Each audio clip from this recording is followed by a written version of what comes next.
Les feux de végétation créent de nombreux dégâts selon les agents des eaux et forêts et certains chasseurs et cultivateurs en sont bien conscients.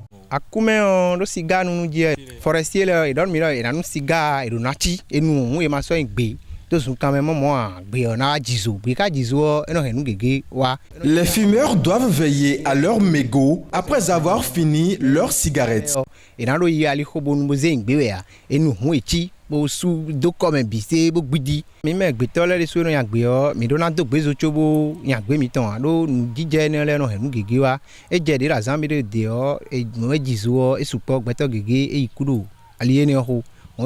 Les chasseurs, quant à eux, ne doivent plus mettre du feu à la brousse pendant leur quête de gibier.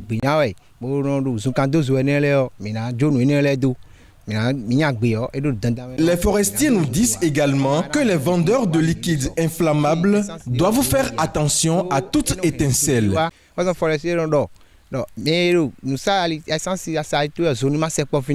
Selon les estimations de la FAO, à travers le monde, chaque année, plus de 350 millions d'hectares sont touchés par les incendies, soit une équivalence de 11 hectares par seconde.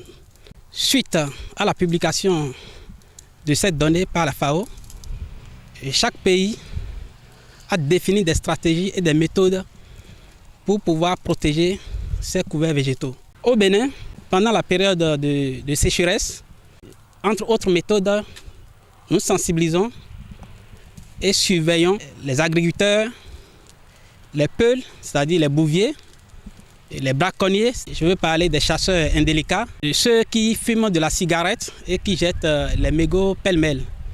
Il y a aussi ceux qui font le transport et la commercialisation des produits inflammables. Autre que les pertes économiques et parfois les pertes en vie humaine, et aussi autre que la toux et les problèmes de la respiration que causent les fumées.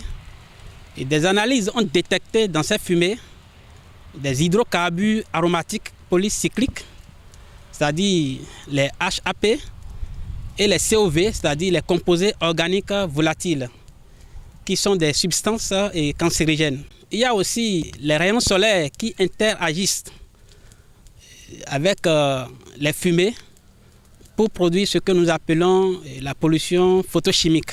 Et maintenant, si l'incendie a lieu non loin des eaux, et ces eaux sont polluées par le réchauffement et aussi par les particules des fumées.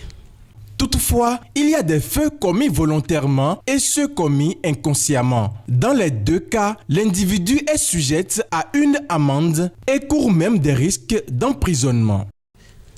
Les feux sont généralement commis par les hommes, mais c'est vrai qu'à un moment donné, il y a des feux naturels, souvent causés par la foudre et parfois par l'éruption volcanique.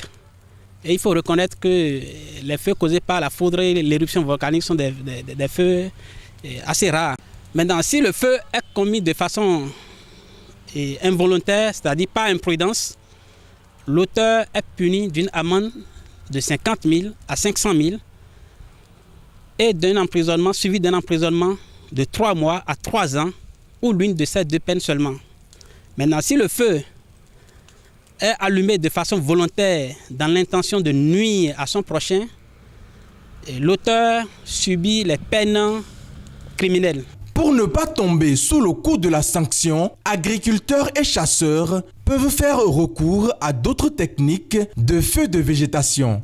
Et généralement, du point de vue écologique et scientifique, nous conseillons aux populations les feux précoces qu'on allume dès le début de la saison sèche. Et pour une meilleure protection des plantations et des forêts, nous sensibilisons les populations et nous leur disons très souvent de faire le pare-feu qui joue le rôle de coupe-feu. Les feux de végétation détruisent l'écosystème et rendent malades les populations environnantes. Il importe donc que chacun ait des comportements éco-citoyens.